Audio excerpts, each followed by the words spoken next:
देश भर में बड़ी धूमधाम से छठ पर्व की शुरुआत हो चुकी है।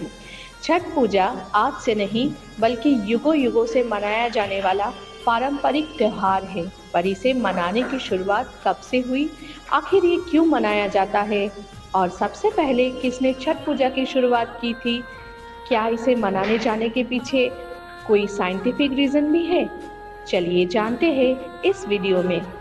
ऐसा कहा जाता है बड़ी धूमधाम से हर साल मनाया जाने वाला छठ पर्व की शुरुआत पहली बार त्रेता युग में भगवान श्री राम के समय पर हुई थी, जब माता सीता ने लंका से अयोध्या लौटने के बाद सूर्य देव की आराधना की थी।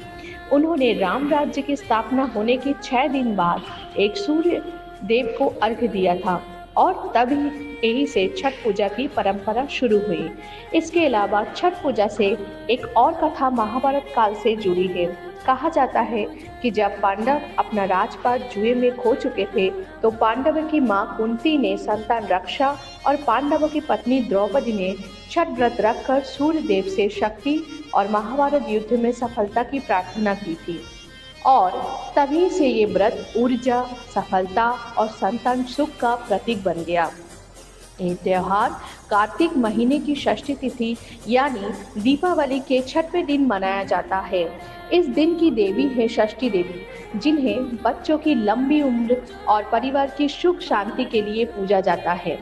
किसी कामना के साथ हजारों महिलाएं नदी में या नदी किनारे खड़ी होकर छठ मैया का जयकारा लगाती हैं, जिससे छठ मैया प्रसन्न होती है। छठ पूजा का असली रहस्य यही है कि सिर्फ धार्मिक आस्था से नहीं बल्कि प्रकृति, शस्त्र और ऊर्जा से जुड़ा एक साइंटिफिक ट्रेडिशन भी है। पूजा के दौरान सूर्य ऊर्जा का सम्मान किया जाता है, क्योंकि सूर्य ही उस केंद्र बिंदु में है जिसके चारों ओर ये पूरी सृष्टि घूम रही है। और छठ मैया सूर्य देव की बहन है। उन्हें उष्मा देवी भी कहा जाता है, जो भोर की पहली किरण मानी जाती है।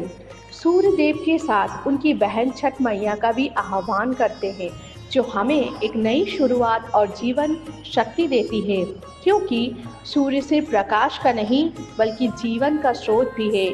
जब हम सूर्य को अर्घ्य देते हैं तो वास्तव में हम सूर्य देव के प्रति अपनी कृतज्ञता व्यक्त करते हैं, क्योंकि सूर्य वो शक्ति है जो हर दिन हमें जीवन देता है।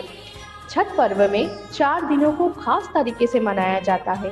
पहला दिन नहाए खाए, दूसरा दिन खरना यानी आत्म शुद्धि का व्रत, तीसरा दिन संध्या अर्घ्य यानी डूबते सूरज को अर्घ्य देकर प्रणाम करना, और चौथा दिन उष्मा अर्घ्य यानी उगते सूरज को अर्घ्य देकर नमन करना।